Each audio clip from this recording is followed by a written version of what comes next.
महिलाओं को आजकल बहुत कैंसर है यूट्रस में, गर्भाशय में, और महिलाओं को आजकल बहुत कैंसर हो रहा है उनके स्तनों में, ब्रेस्ट में, काफी तेजी से बढ़ रहा है। ट्यूमर होता है फिर बाद में कैंसर में कन्वर्ट हो जाता है। तो माताओं को, बहनों को क्या करना चाहिए जो जिंदगी में कभी ना आए? आपके लिए सबसे अच्छा प्रिवेंशन है कि जैसे ही आपको आपके शरीर के किसी हिस्से में अनवांटेड ग्रोथ का पता चले, अनवांटेड ग्रोथ माने जो आप नहीं चाहते और वो हो गई, रसौली हो गई, गांठ हो गई, तो इमीडिएट आप कॉशियस हो जाएंगे। हालांकि दूसरी बात ये भी कहना चाहता हूं कि सभी गांठ और सभी रसौली कैंसर नहीं होती है, 2 या 3% ही गांठ ऐसी है जो कैंसर में कन्वर्ट होती है, लेकिन आपको चिंता तो माने कॉशियस होना तो पड़ेगा। अब उसके लिए क्या करें? माताओं को सबसे अच्छा तरीका है, कहीं भी रसौली हो गई, गांठ हो गई, इसको जल्दी से जल्दी गलाना, इसको जल्दी से जल्दी घोल देना। तो इसकी दुनिया में सबसे अच्छी दवा है चूना। शरीर के किसी भी अंग में गांठ हो जाए, रसौली हो जाए, ट्यूमर हो जाए जो नॉन कैंसरस है, बाद में वो कैंसर में कन्वर्ट हो सकता है, इसकी सबसे अच्छी दवा है चूना। चूना वही जो पान में खाया जाता है, चूना वही जो पुताई में इस्तेमाल किया जाता है। पान वाले की दुकान से चूना ले आइए, अभी तो पैकेट में मिलना शुरू हो गया है। उस चूने को कनक के दाने के बराबर रोज खाइए। अब खाएंगे कैसे? सीधे जीभ पे लगाएंगे तो जीभ फट जाएगी। तो उसको खाने का तरीका, पानी में घोल के पानी पी लीजिए, दही में घोल के दही पी लीजिए, लस्सी में घोल के लस्सी पी लीजिए, दाल में डाल के दाल खा लीजिए, सब्जी में डाल के सब्जी खा लीजिए।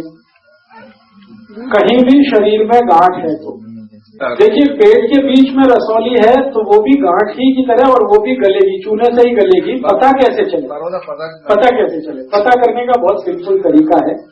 जो भी माताओं को पेट में रसौली हो जाएगी, उनकी मेंसेस साइकिल पूरी तरह से बिगड़ जाएगी, उससे पता चलेगा। खून बहुत ज्यादा आएगा, और 28-30 दिन में मेंसेस आना चाहिए, वो 15 दिन में ही आ जाएगा, 10 दिन में आ जाएगा, 12 दिन में आ जाएगा, 14 दिन में आ जाएगा। और हो सकता है कि वो 1 हफ्ते चले, 10 दिन चले, 15 दिन चले। ब्लीडिंग बहुत होगा, थकान बहुत आएगी, शरीर में कमजोरी बहुत हो जाएगी। तो उससे तुरंत भाप लीजिए कि रसौली हो रही है या हो चुकी है। बाद में कंफर्म करना है तो सोनोग्राफी करा लीजिए। चूना लगातार कितना चल रहा है? चूना वही 3 महीने खा के 15 दिन ब्रेक करके फिर 3 महीने है जी। 3 महीने खा के थोड़े दिन छोड़ना ही है, नहीं छोड़ेंगे तो क्या होगा वो भी जान लीजिए। हाँ, बहुत अच्छा। अगर गांठ नहीं है तो भी खा लीजिए, कोई दिक्कत नहीं है। मैं अभी खुद ही बताने जा रहा हूँ कि वो क्या क्या करेगा। लेकिन अभी बात चल रही है माताओं को, बहनों को कहीं भी गांठ हो जाए, वो गर्भाशय में हो सकती है, शरीर के बाहर कहीं भी। बाहर की गांठ तुरंत पता चल जाएगी, आप शुरू कर सकते हैं। अंदर की गांठ पता करने का एक ही सरल उपाय है कि उनके मासिक की जो गड़बड़ी है वो नोट करिए। या तो बहुत खून जा रहा है, या तो उनको हर 10-15 दिन पे मेंसेस शुरू हो रहा है, और या कभी कभी ऐसा भी हो जाता है इसका उल्टा, 2-3 महीने लगातार मासिक ही नहीं आएगा, बिल्कुल बंद हो जाएगा। तो वो भी एक संभावना हो जाती है रसौली होने की, गांठ होने की। और एक आखिरी है कि अगर माँ शादीशुदा है, उसके पति के साथ उसका संपर्क है, तो संपर्क के समय बहुत ब्लीडिंग हो रहा है, तो मान लीजिए कंफर्म है कि वो गांठ हो गई। तो इन 4 कंडीशंस को पता करके आप बिल्कुल कंफर्म कर सकते हैं कि आपको चूना की जरूरत आ गई। ये चूना सबसे अच्छी दवा है, सबसे सस्ती दवा है, साइड इफेक्ट इसके बहुत कम है, बिल्कुल मिनिमम है, और दुनिया की सब दवाएं इसी चूने से बनती है जो रसौली को गलाती है। होम्योपैथी में रसौली को गलाने की कई दवाएं हैं, उनके नाम है कैलकेरिया फॉस है, कैलकेरिया कार्ब है, कैलकेरिया फ्लोर है, कैलकेरिया आयोड है, कैलकेरिया आर्स है, ये सब चूने से बने।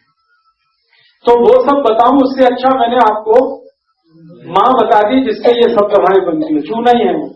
तो चूना आपको खाना है, खिलाना है। कितना खाना है? एक बार में 1 डोज कनक के दाने के बराबर, दही में घोल के, पानी में घोल के, लस्सी में घोल के, दाल में घोल के, सब्जी में घोल के, चावल में डाल के, खिचड़ी में डाल के। एक चीज छोड़कर किसी में भी घोलिए, दूध छोड़कर किसी में भी मिला के चूना खा लीजिए। अब ये तो हुआ रसौली। अब जिनको रसौली नहीं है, आपने कहा वो भी खा लें, तो क्या क्या करता है ये चूना, ध्यान दे दीजिए। इससे बढ़िया दवा शायद भगवान ने नहीं बनाई कोई। मैंने इसका 12 साल बहुत अनुभव किया है। इस चूने से ऐसे ऐसे बीमारी ठीक होते हैं कि आप हैरान हो जाए। ये चूना बहुत अच्छे तरीके से ठीक करता है जॉन्डिस को, पीलिया जिसको आप कहते हैं, हेपेटाइटिस। और हेपेटाइटिस आपको मालूम है 5 तरह का है। Hepatitis A, hepatitis B, hepatitis C, D और ई। 5 तरह के हेपेटाइटिस को बेस्ट मेडिसिन है ये चूना। कैसे खाना है? हेपेटाइटिस के पेशेंट को ये चूना खिलाया जाता है ईख के रस में, गन्ने के रस में। गन्ने का रस नहीं मिले तो मौसम्मी के रस में, मौसम्मी का नहीं मिले तो संतरे के रस में, संतरे का नहीं मिले तो अंगूर के रस में। ऐसे रस में मिलाकर जॉन्डिस के पेशेंट को आप दे सकते हैं। लगातार 15-20 दिन, अधिक से अधिक 3 महीने, बिल्कुल जड़ से ठीक कर देते हैं। इसी चूने है सर, मैंने देखा है कि केले के बीच में रख के भी चूना खिलाया जाता है जॉन्डिस के पेशेंट को। दे सकते होते 2 खुराकें खाने से ये ठीक हो जाता है। हाँ, वो केला ठीक नहीं, वो चूने ठीक करता है। चूना दे सकते हैं, लेकिन केले के बीच में रख के खाना अगर संभव है, माने उसमें थोड़ी सी सावधानी रखनी पड़ती है कि केले की कटिंग इस तरह से हो कि वो बीच में फिक्स हो जाए और वो केला बीच वाला हिस्सा जीभ पर ना लगे, सीधे आगे अंदर उतर जाए। जीभ पर लगा तो फाड़ देगा वहीं से जीभ, फिर वो शिकायत करेगा पेशेंट कि आपने तो मेरी जीभ फाड़वा दी। तो उससे ज्यादा सुरक्षित है पानी, उससे ज्यादा सुरक्षित है जूस, उससे ज्यादा सुरक्षित है दाल वगैरह वगैरह। तो आप जॉन्डिस पेशेंट का ध्यान रखिए, जूस में देना है उसको। और यही चूना जूस में मिलाकर और एक पेशेंट को देते हैं जिनको नपुंसकता की बीमारी है। हम लोग अंग्रेजी में उसको प्राइमरी इनफर्टिलिटी कहते हैं, महिलाओं को भी और पुरुषों को भी। पुरुषों में क्या है, वीर्य में शुक्राणु कम है, स्पर्म काउंट कम है, और माताओं में ओव्यूलेशन नहीं है टाइम पर, तो चांस नहीं है माता पिता बनने का, तो उनको भी हम ये चूना देते हैं। बहुत अच्छे रिजल्ट है। वही तरीका है, बता दिया। 3 महीने देके 10-15 दिन ब्रेक करके फिर दी। और इस चूने को हम इस्तेमाल करते हैं बच्चों के लिए जिनकी हाइट नहीं बढ़ती, जिनको हमेशा आप महसूस करते हैं कि ये बोने हैं, नाटे हैं, इनकी हाइट नहीं बढ़ रही है, उनको भी यही चूना दिया जाता है। कितने भी साल का, 1 साल, 2 साल, 3 साल, आपको लग रहा है कि हाइट नहीं बढ़ रही, ग्रोथ नहीं हो रही, आप देना शुरू कर दें। जी, एक ही बार ये चूना 21 साल की उम्र के नीचे के बच्चों को जब दिया जाता है तो भरपूर हाइट बढ़ा देता है, लड़कियों की भी लड़कों की। इसी चूना को हम इस्तेमाल करते हैं उन सब बहनों और बेटियों के लिए। ऐसे मेरे पास बहुत पेशेंट हैं, ऐसी बहुत सारी बेटियां हैं, बहनें हैं जिनका ब्रेस्ट का डेवलपमेंट नहीं हुआ और हार्मोनल साइकिल उनका व्यवस्थित नहीं हुआ, उनको भी हम ये चूना देते हैं। उसमें भी ये बहुत अच्छे रिजल्ट लाता है। इसी चूने को और हम इस्तेमाल करते हैं उन सब के लिए जिनको जॉइंट्स पेन है, घुटने का दर्द है, कमर का दर्द है, कंधे का दर्द है, फिंगर जॉइंट्स का पेन है, कहीं भी जॉइंट्स पेन में इस्तेमाल करते हैं, जिसको बात का दर्द आप कहते हैं। इसी चूने को और हम इस्तेमाल करते हैं उन सब लोगों के लिए जिनकी आंखों की रोशनी कम है। ज्वाइंट पेन जैसे गठिया, अरे बता दिया, पानी में ले लो, दही में ले लो, लस्सी में ले लो, दाल में ले लो, दूध छोड़कर किसी। हाँ, कमर दर्द, घुटने का दर्द, और कमर दर्द घुटने के दर्द के साथ साथ स्पाइनल कॉर्ड के जितने भी कॉम्प्लिकेशन हैं, हाँ, बेस्ट मेडिसिन है ऑस्टियोपोरोसिस का। हड्डियां कमजोर हो गई, ऑस्टियोपोरोसिस उसी को कहते हैं। चूना उसका बेस्ट मेडिसिन। जैसे जो गठिए वाले बैक पेन में बेस्ट मेडिसिन चूना एंटीबायोटिक है, एंटीपायरेटिक है, एंटी इन्फ्लेमेटरी है, एंटी फंगल है। 1 7 5। एक जो गठिए वाले होते हैं, जो आर्थराइटिस, जिनका ट्रिपल प्लस आ गया, उनको भी दे सकते, कोई दिक्कत नहीं। उनके लिए कोई और चूना किस किस काम में ले सकते हैं वो भी लिखिए जी। छोड़ दीजिए ना, जो कन्विंस नहीं होते उनको कहिए कि जाइए एम्स में, जाइए बम्बई, जाइए दिल्ली, कनाडा, अमेरिका, दुनिया तक पड़ी है उनके। ये तो मैं बता रहा हूं उन गरीबों के लिए जो किसी के पास नहीं जा सकते। आप पैसे वालों को दिमाग खराब ही मत करिए अपना, वो कन्विंस कभी नहीं होंगे, क्योंकि उनके दिमाग में ये है कि फीस जितनी बड़ी डॉक्टर उतना अच्छा, दवा जितनी महंगी ट्रीटमेंट उतना अच्छा। तो उनके साथ अपना समय क्यों खराब करती हैं आप? करिए ही मत उनके साथ बात। आपको तो मैं बता रहा हूं कि गरीब गरीब लोग, जो साधारण लोग, पैसे ही नहीं है, कुछ खा नहीं सकते, दवा, उनके लिए ये सब। और इस चूने से क्या क्या कर सकते हैं आप? वो सब माताएं, वो सब बहनें, वो सब बेटियां जिनके बाल बहुत झड़ते, वो इसका इस्तेमाल कर सकते हैं। और इस चूने का कहाँ इस्तेमाल कर सकते हैं? वो सब माताएं जिनकी उम्र 45-50 साल के आसपास आ गई है और उनका मेनोपॉज पीरियड शुरू हो रहा है, मेंस्ट्रुअल साइकिल बंद हो रहा है, मेनोपॉज शुरू हो रहा है, उन सब के लिए ये बेस्ट मेडिसिन।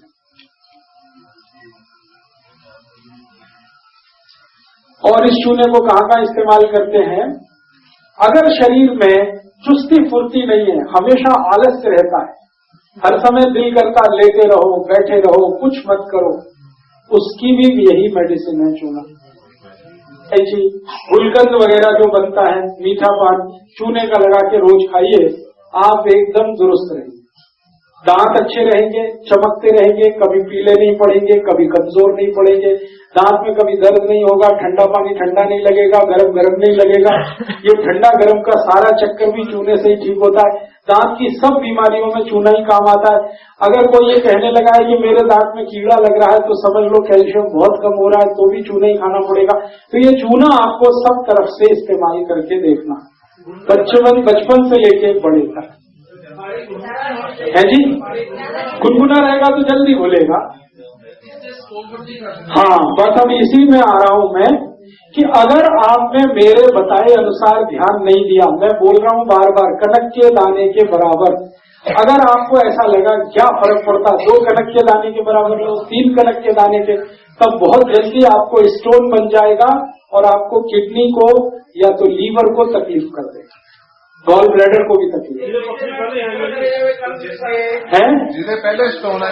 हाँ, एक तो आप ध्यान रखना है कि ज्यादा नहीं खाना है, दूसरा ये ध्यान रखना है कि जिनको पहले से स्टोन है, माने इसका मतलब है कि उनके शरीर में जरूरत से ज्यादा चूना है। स्टोन होने का एक ही मतलब है, आपके शरीर में कैल्शियम है, डाइजेस्ट नहीं हो रहा वो एक अलग बात है, इसलिए स्टोन फॉर्म हुआ, तो वो कभी भी चूना नहीं खा सकते जिनको स्टोन फॉर्मेशन स्टोन है। और बार बार स्टोन होने की जिनको टेंडेंसी है, वो भी नहीं खा सकते। पहचान की है? स्टोन बनने की पहचान क्या है? आपके पेट में दर्द होगा, जहां किडनी होती है ना, वहां बहुत तेज दर्द होगा, और दर्द के बाद अगर आप सोनोग्राफी कराएंगे, अल्ट्रासाउंड कराएंगे, उसमें तुरंत डिटेक्ट हो जाएगा। तो स्टोन बनने की टेंडेंसी है तो मत खाइए, स्टोन है तो मत खाइए।